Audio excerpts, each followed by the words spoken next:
आप डिप्रेशन की बहुत सी रीज़न्स हो सकती हैं, स्ट्रेस की बहुत सी रीज़न्स हो सकती हैं, एंग्ज़ायटी की बहुत सी रीज़न्स हो सकती हैं। क्या आपको लगता है कि 110% एनवायरनमेंट ही जो है वो सारे कॉज़ करता है, हमारा खुद कुछ अमल दखल नहीं होता? क्या आपको लगता है कि हमें दूसरे बीमार करते हैं, हम खुद को बीमार नहीं कर रहे होते? मेजॉरिटी केसेज़ में लोग खुद को बीमार कर रहे होते हैं।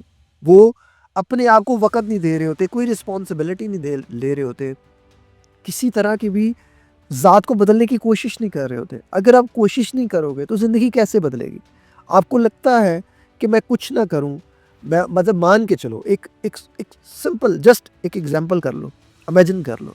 आप कुछ नहीं करते, सुबह से लेके रात तक जो घर का एक सरबराह बंदा है, वो सुबह से लेके रात तक बैठा रहता है, कंप्लेंट्स करता रहता है कि यार मेरे घर की तो लाइट कट गई है, यार मेरे घर में तो पानी नहीं है, यार मेरे घर को तो खाने को नहीं है। वो सुबह से लेके शाम तक यही कंप्लेन करता रहता है और रोज़ाना करता रहता है, कोई काम नहीं करता।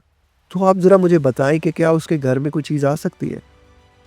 मुझे कमेंट कीजिएगा। एक दूसरा इंसान है, जो सुबह से लेके शाम तक यही कहता रहता है मुझे खाना डाइजेस्ट नहीं होता, मुझे बहुत ज़्यादा ओवरथिंकिंग रहती है, मुझे बहुत ज़्यादा नेगेटिव थिंकिंग रहती है। मेरे हर वक़्त जो है वो स्टमक ख़राब रहता है, मैं हर वक़्त बीमार रहता हूँ, मैं हर वक़्त नेगेटिव सोचता रहता हूँ।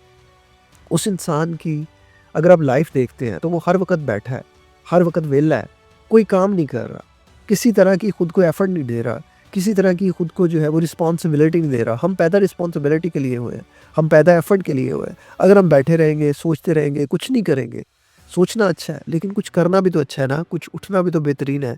अगर आप एक ही जगह पे स्टक होके लाइफ को बर्बाद कर रहे हैं, तबाह कर रहे हैं, तो फिर इस सब की रिस्पॉन्सिबिलिटी किस पे है? इस सब का ज़िम्मेदार कौन है? यकीनन हम लोग हैं। यकीनन हम ही कर रहे हैं, कोई और तो नहीं कर रहा ना। अगर हमें इन सब चीज़ों की वजूहात पता चल गई हैं कि जब हम कर रहे हैं, तो हम अगर इससे निकलना चाहते हैं, तो वो चीज़ जो है, वो है सेल्फ हीलिंग। वो जो हमें उस चीज़ से निकाल सकती है, वो है सेल्फ हीलिंग।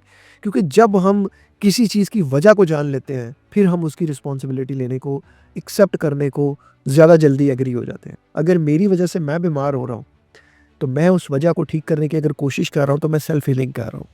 मैं अपने आप से मोहब्बत कर रहा हूँ, तो मैं सेल्फ हीलिंग कर रहा हूँ। अगर मैं अपने आप को दीन की तरफ लेके जा रहा हूँ, तो मैं सेल्फ हीलिंग कर रहा हूँ। अगर मैं दूसरों की मदद कर रहा हूँ, तो मैं सेल्फ हीलिंग कर रहा हूँ। अगर मैं किसी की बुरी बात सोच के उसे माफ़ कर रहा हूँ, तो मैं सेल्फ हीलिंग कर रहा हूँ। अगर मैं माँ-बाप के साथ हुस्न सलूक कर रहा हूँ, तो मैं सेल्फ हीलिंग कर रहा हूँ। अगर मैं अपने बीवी-बच्चों पे खर्च कर रहा हूँ, उनकी मदद कर रहा हूँ, उनको दीन के साथ जोड़ रहा हूँ, खुद दीन के साथ जुड़ रहा हूँ, तो मैं सेल्फ हीलिंग कर रहा हूँ।